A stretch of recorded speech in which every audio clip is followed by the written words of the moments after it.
Est-ce que vous avez déjà essayé de construire un meuble IKEA avec 3 de vos amis, mais que vous n'aviez pas le manuel et vous n'aviez aucune idée d'à quoi ressemblait le meuble?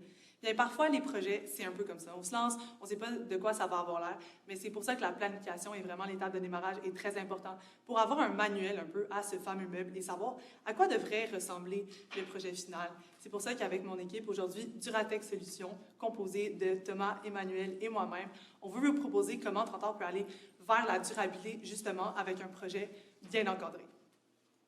On va commencer, donc justement, vous nous avez demandé de vous proposer une manière d'accompagner le client service qui est le service juridique dans justement cette phase de démarrage de projet TI, et planifier un peu la rencontre qui va se passer, donc la rencontre kick-off.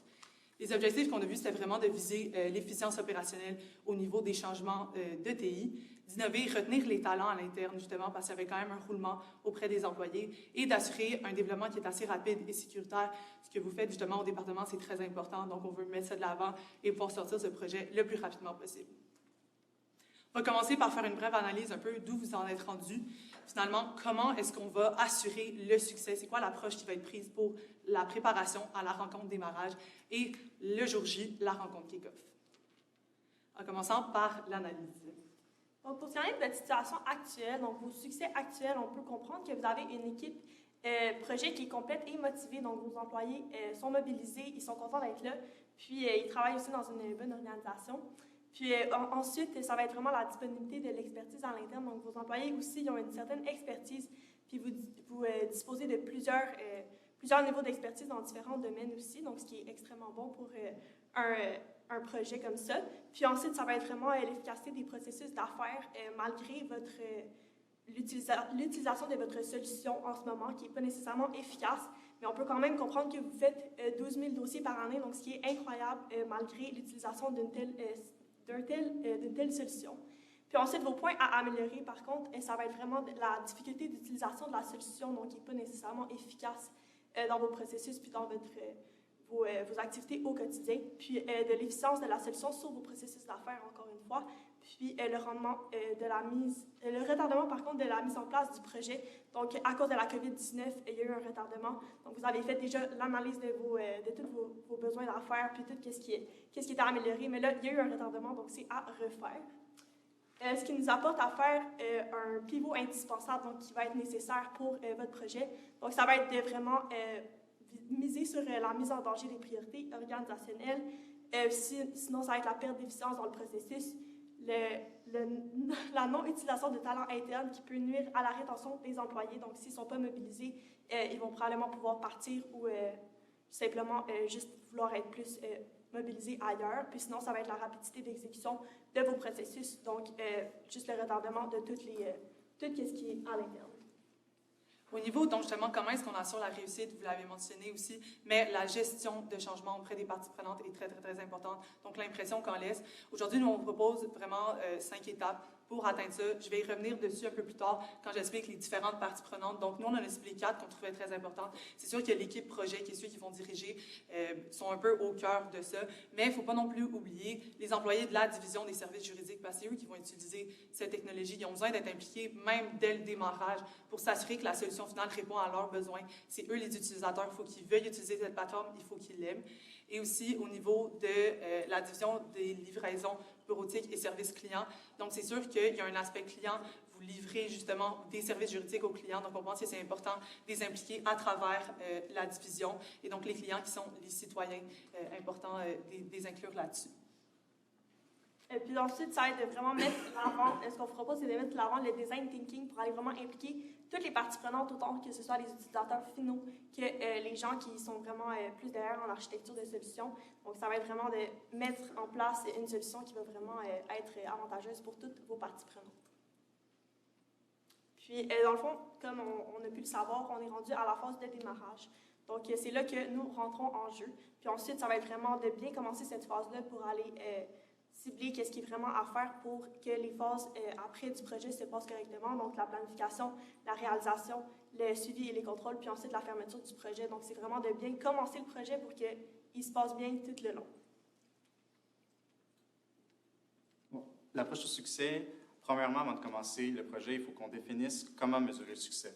Donc, on a mis 3 objectifs d'affaires en place durant la rencontre, qui est donc de viser sur l'efficience opérationnelle. On a mentionné que malgré le fait que vous ayez des excellents rendements avec 12 000 dossiers par année, mais ça prend beaucoup de temps, le système en place nuit. Ça fait vraiment partie des 3 priorités organisationnelles qui avaient été mentionnées. Donc, le fait de garder les employés, de bénéficier de toute la multitude de talents à l'interne pour augmenter la gamme de services offerts et ainsi d'offrir un service rapide et sécuritaire pour le projet en question.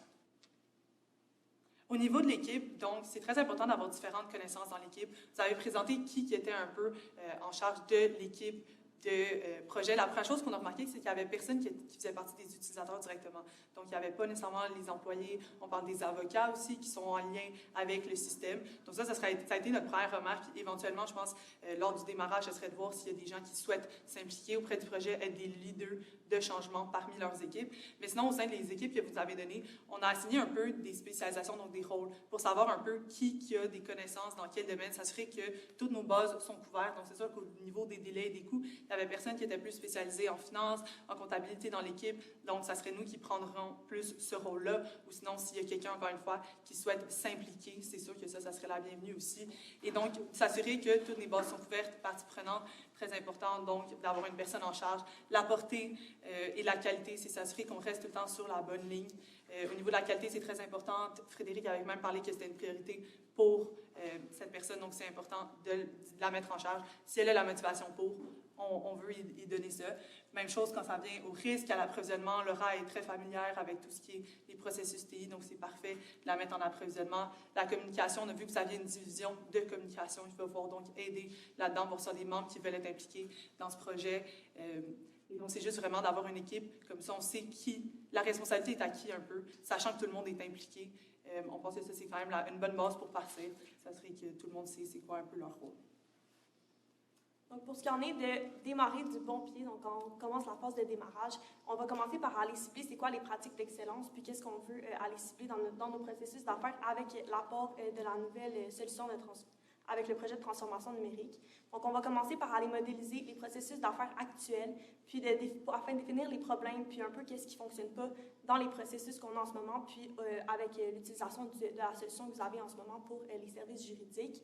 Donc, ça va être vraiment d'utiliser des outils d'analyse de modélisation tels qu'un BPMN. Puis, comme on a dit plus tôt, vous avez l'expertise en interne justement pour aller faire des telles analyses. Donc, on va vraiment aller utiliser, par exemple, Louis, on sait que c'est un analyste d'affaires, donc on peut aller vraiment utiliser son expertise pour que lui aille faire les analyses d'affaires, puis la modélisation des processus. Puis ensuite, ça va nous permettre d'aller cibler c'est quoi les goulots d'étranglement dans nos processus actuels, c'est quoi les activités sans valeur ajoutée réelle ou d'affaires, donc vraiment qu'est-ce qui n'a aucune valeur ajoutée autant pour votre entreprise que pour, dans le fond, pour les services juridiques puis les services que vous allez offrir ou autant pour, en tant que tel, juste le processus qui est avec la solution. Puis ensuite, ça va être vraiment d'aller cibler aussi c'est quoi les tâches manuelles ou les tâches qui sont complexes qu'on souhaite vraiment supprimer. Puis pour pas qu'il y ait des ralentissements dans le processus, puis que vraiment le processus soit efficace et qu'on apporte une solution qui va aider l'entreprise plus que l'une.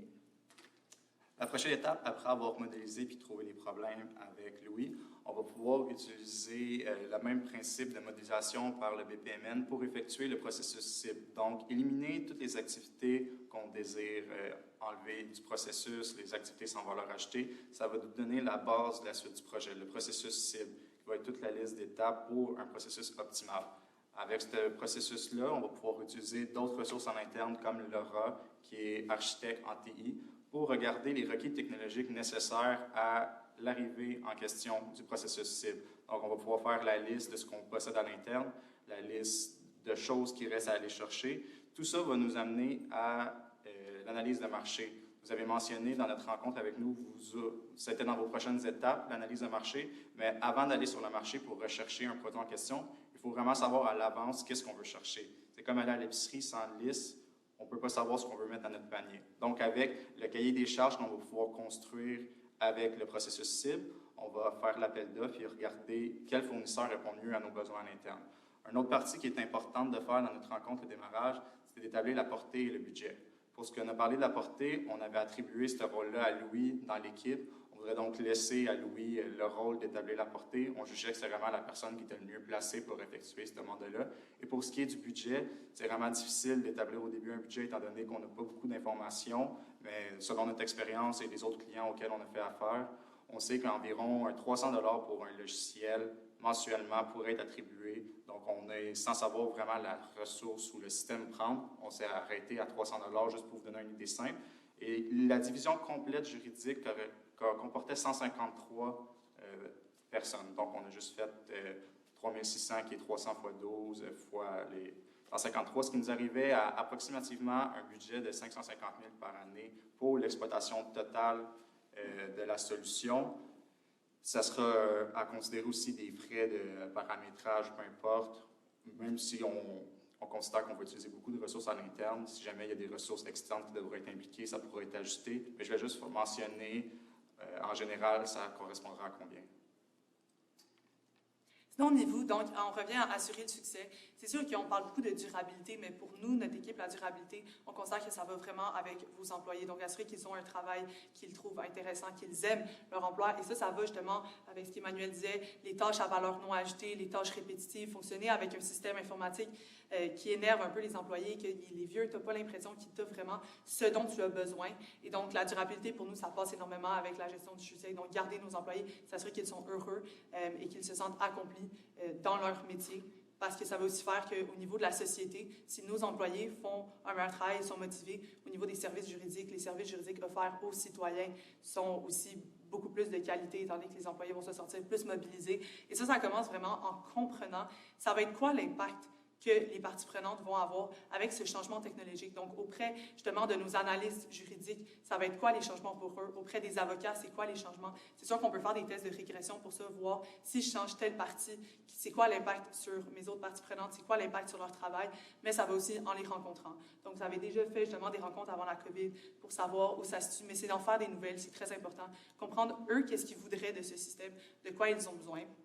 Après ça, au niveau de la planification, c'est vraiment de les accompagner. Donc, comme j'ai dit, de faire des rencontres, mais c'est aussi de cibler dans les équipes des gens qui ont un impact positif sur l'équipe. Donc, dans cette division, par exemple, une division spécifique, c'est de regarder qui dans cette équipe, les gens écoutent, les gens se retournent vers cette personne et voir si elle serait prête à être justement un leader de changement. Donc, aider justement à cette gestion de changement en parlant positivement, en encourageant ses collègues à faire partie du changement. Après ça, c'est sûr que niveau mentorat, et sinon, on vient à notre brainstorm, dans le design thinking. Faire du design thinking avec eux aussi, savoir si je vous mettais directement, je vous disais, OK, je fais une nouvelle solution TI, je remplace complètement le système qu'on a. Qu'est-ce que vous aimeriez avoir en place? Et voir c'est quoi les idées qui sortent, voir un peu eux, qu'est-ce qu'ils en pensent là-dedans. Après ça, au niveau de la plan de communication, c'est sûr qu'il faut parler constamment avec les employés, mettre de l'avant nos leaders de changement, communiquer eux pourquoi est-ce qu'ils ont décidé de s'impliquer dans le changement, promouvoir les succès et aussi leur faire part de où on est rendu. Donc, à toutes les étapes du processus, c'est important de les impliquer. Au niveau du développement individuel, nous, on prend un petit peu plus quelque chose qui ressemble au game learning que seulement faire des formations. Game learning, c'est les gens apprennent plus en faisant des jeux, en faisant des challenges. Donc, c'est utiliser plus cette approche pour les formations et pour les différents... pour en fait, faire des guides utilisateurs aussi. On veut que les utilisateurs fassent leur propre guide à la place de nous leur fournir « Hey, voici le manuel ». Ils vont avoir beaucoup plus de chances d'utiliser et de comprendre. Au niveau des mesures, encore une fois, c'est pendant le brainstorm de voir un peu, eux, comment est-ce qu'ils caractériseraient la plateforme comme étant un succès et utiliser ça pour les mesures de performance. Ensuite, quand on revient à notre rencontre kick-off, donc finalement le temps de construire le meuble et le jour J, on veut faire ça donc à Montréal. On s'est dit que ça pourrait être intéressant. Et donc, ça serait vraiment avec l'équipe projet, les employés des services juridiques, pas tout le monde, mais en cibler quelques-uns, les divisions de livraison bureautique et services clients. Puis, on commencerait tout de suite par une activité brise-glace, avant même de commencer le reste, pour apprendre à connaître l'équipe, s'assurer qu'on bâtit une certaine confiance tous ensemble. Commencer directement après ça avec le design thinking.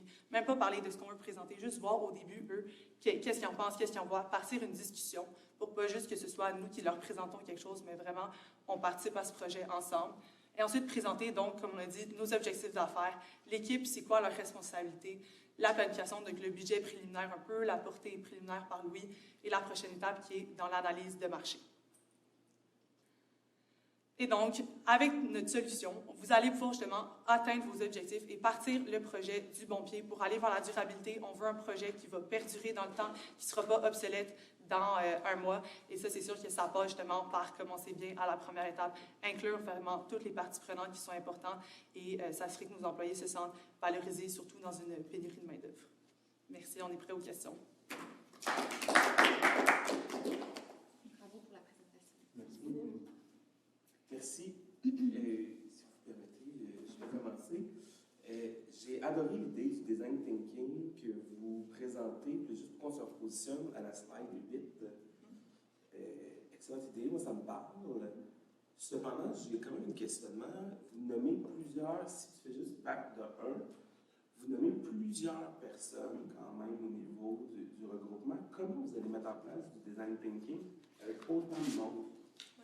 Bien, je pense que ça serait de ne pas faire justement du design thinking avec tout le monde. Ça, c'est vraiment plus une énumération des différentes parties prenantes que l'on voit. Mais c'est peut-être pas nécessaire d'aller rencontrer les citoyens directement ou peut-être que la division justement des services aux citoyens va déjà avoir une bonne idée. Mais je pense que ça serait d'aller au sein de ces équipes-là. Donc, faire des design thinking différents, voir leurs besoins. Et encore une fois, s'il y a des leaders de changement qui s'offrent à nous, qui décident de se mettre de l'avant en disant « Moi, je veux participer à ce projet, je pense que c'est une bonne idée », bien, de regrouper après ça les leaders des différentes divisions, des différentes équipes et de leur faire comme un design thinking par eux-mêmes, un brainstorm pour voir qu'est-ce qui en sort. Merci. Je me permets d'y aller avec ma deuxième question. Sur la slide 12, vous énumérez les différents domaines et vous y attribuez des personnes. Je me questionne, Laura aux approvisionnements, notre architecte TI aux appros, vous l'avez nommé rapidement, mais j'aimerais mieux vous entendre pourquoi on positionne Laura là-dessus. Parce que Laura, étant donné que c'est une architecte TI, est en connaissance de toutes les, ce qui est nécessaire pour l'entreprise, la structure organisationnelle dans la technologie. Donc, on s'est dit qu'en approvisionnement, ce serait la meilleure placée justement pour ce qui est l'approvisionnement des systèmes informatiques, étant donné qu'on l'a mentionné plus tard dans le processus cible qu'elle va faire affaire avec nous. Donc, c'est vraiment à ce moment-là dans le processus que son implication sera le plus importante pour l'approvisionnement. On a parlé de l'analyse de marché, mais une fois qu'on a reçu les retours des fournisseurs, elle va permettre avec nous d'analyser les solutions proposées, voir lesquelles répondent mieux au cahier des charges. Donc, c'est vraiment côté approvisionnement pour la décision de la meilleure solution possible offerte. Très rapidement, vu qu'on est là-dessus, donc vous ne gérez que les délais et les coûts? Non, alors notre équipe est là pour encadrer la totalité du projet et aider en fait là-dedans, mais c'est sûr qu'étant donné qu'il n'y a personne dans l'équipe qui a un background de finance et de comptabilité, nous là-dedans, on est très à l'aise, on a déjà fait des projets qui étaient vraiment, où notre rôle était plus finance-compta, donc c'est pour ça qu'on s'est attribué un peu les délais et les coûts. Les délais, c'est la même chose, on est un peu au courant de comment faire ce genre d'implantation, partir ce genre de projet, donc c'est pour ça qu'on s'est attribué ce rôle. Petite question. Ah, t'as j'ai vraiment aimé que vous positionnez bien les conditions de succès. Vous avez beaucoup parlé de ce qui allait permettre de bien lancer le projet. Est-ce que vous anticipez certains risques, certains défis? On a peut-être moins vu ça dans la présentation. Bien, c'est sûr qu'on peut considérer les risques de l'acceptation du changement des employés. Donc, c'est pour ça qu'on essaie vraiment de les impliquer le plus possible pour éviter que la solution soit refusée par les employés ou simplement juste pas acceptée dans leur journée. Mais je pense aussi que sinon, les risques, ça serait vraiment des risques avec la cybersécurité, vu que c'est des services juridiques, dans le fond, fait que il y a des données quand même, j'imagine, très sensibles qui sont utilisées dans des logiciels comme ça. Donc, je pense qu'après que ça va être des risques comme ça aussi à considérer, puis à mettre des pratiques en place pour protéger nos clients autant que nos employés. C'est sûr que nous, on a l'habitude aussi, très récemment, les projets de TI qu'on fait, c'est tout le temps la number one question, c'est la cybersécurité. Il y a tellement de crises cette année. Puis la manière dont on a fonctionné, on pensait plus en parler rendu à la planification du projet, mais c'est vraiment d'amener quelqu'un, ou si vous avez quelqu'un à l'interne qui va être en charge de la cybersécurité, qui va s'assurer que l'infrastructure est bien faite. Surtout, comme elle a dit, c'est des données très importantes. Donc, souvent, nous, on met un comité qui est en charge de la cybersécurité au sein de l'équipe projet. Donc, on rajouterait une personne ici qui serait en charge de ça. Comme vous êtes en charge des délais, entre autres, et des coûts, donc probablement éventuellement de faire le plan de projet, vos prochaines étapes me semblent être séquentielles, réaliser l'analyse, le design thinking, la gestion du changement, j'ai peut-être pas vos mots. Est-ce que c'est la méthodologie de gestion de projet que vous préconisez d'être en mode traditionnel, séquentiel un après l'autre? Ben, je pense que nous, la première étape, on la fait souvent en séquentiel, mais après ça, on met vraiment de l'avant le mode agile. C'est sûr que c'est la meilleure manière de fonctionner. Par contre, étant donné que c'est une très grosse entreprise, probablement qu'on finirait par faire hybride. Donc, certaines des étapes, comme l'étape de démarrage, par exemple, sont la même pour toutes les étapes. Mais au niveau de l'implantation, étant donné que vous avez un gros système, vous avez besoin probablement de différentes choses. Ça serait d'y aller de quoi est-ce que les employés ont le plus besoin pour l'instant. Ah, ben c'est un moteur de recherche. Donc, on fait, admettons ça au complet, on passe à la prochaine. Comme ça, il y a des résultats rapides. Et les employés voient une différence aussi. C'est pas juste un projet qui dure 3 ans, puis au bout de 3 ans, ils ont peut-être un projet. Au fur et à mesure, ils voient les succès, ils voient les impacts, puis ça fait aussi une différence au niveau du moral. On peut clore avec une dernière question. Moi, j'ai une mini-question. Je suis en feu pour vous. Dans votre jour J, on est des représentants de la ville de Trenton. Vous proposez qu'on le fasse à Montréal. Pourquoi? C'était pour un côté exotique. On s'est dit qu'on voulait un peu sortir de votre zone de confort, étant donné que vous êtes dans une île exotique plus au sud. On s'est dit que venir voir vos consultants à même leur territoire à Montréal, on s'est dit que ça permettrait de créer des plus grands contacts et de venir dans votre territoire. Pour vous, il n'y a rien de nouveau, tandis qu'on avait une multitude d'activités qu'on voulait mettre en place dans le design thinking à Montréal même. On a hâte de visiter Montréal. Une game des Canadiens, tout le monde aime ça. Une dernière question qui est peut-être un peu moins fun que vous l'avez abordé en plus, là, on a vraiment une certaine réfraction. En fait, une résistance au changement, dans le sens où le client a quand même déjà idéalisé la solution finale. Puis on arrive à un kick-off, puis on va jouer un peu entre guillemets. Comment vous gérez ça avec la partie vraiment clé de service? Je pense que c'est vraiment d'accompagner autant le client qui va avoir son changement avec le nouveau système que autant les employés. Puis c'est vraiment de mettre en place des techniques pour autant des aides à la tâche pour les employés, que vraiment de l'accompagnement, comme Anne-Claire l'a mentionné précédemment, vraiment comme l'accompagnement avec eux pour s'assurer qu'ils comprennent, qu'ils ont pratiqué dans le logiciel avant qu'il y ait le kick-off. Puis que tout le monde est vraiment à l'aise avec ça, autant pour nos clients que pour nos employés. Ou sinon, très simple, après le brainstorm, une fois que tout le monde a sorti des idées de grandeur puis des idées de « wow, on va avoir de l'intelligence artificielle, un digital twin de nos projets comme des affaires bien flyées », ça se fait de dire « OK, ben c'est super tes bonnes idées, on va y prendre, mais réalistiquement, attendez-vous pas nécessairement à ça. » Puis je pense que c'est là que c'est malheureux, mais parfois dès le début, de rabaisser les attentes. Ça fait qu'après ça, ils vont être au contraire étonnés par la solution qu'il y a. « Oh wow, ça marche tellement », à la place de justement avoir des idées de grandeur. Très bien, merci. Est-ce question administrative? Parce qu'on a vu vos noms, mais là, tu sais, je vois que Oui. Emmanuel, c'est P13. Oui, P13? P13? Mais c'est bon, on n'avait pas.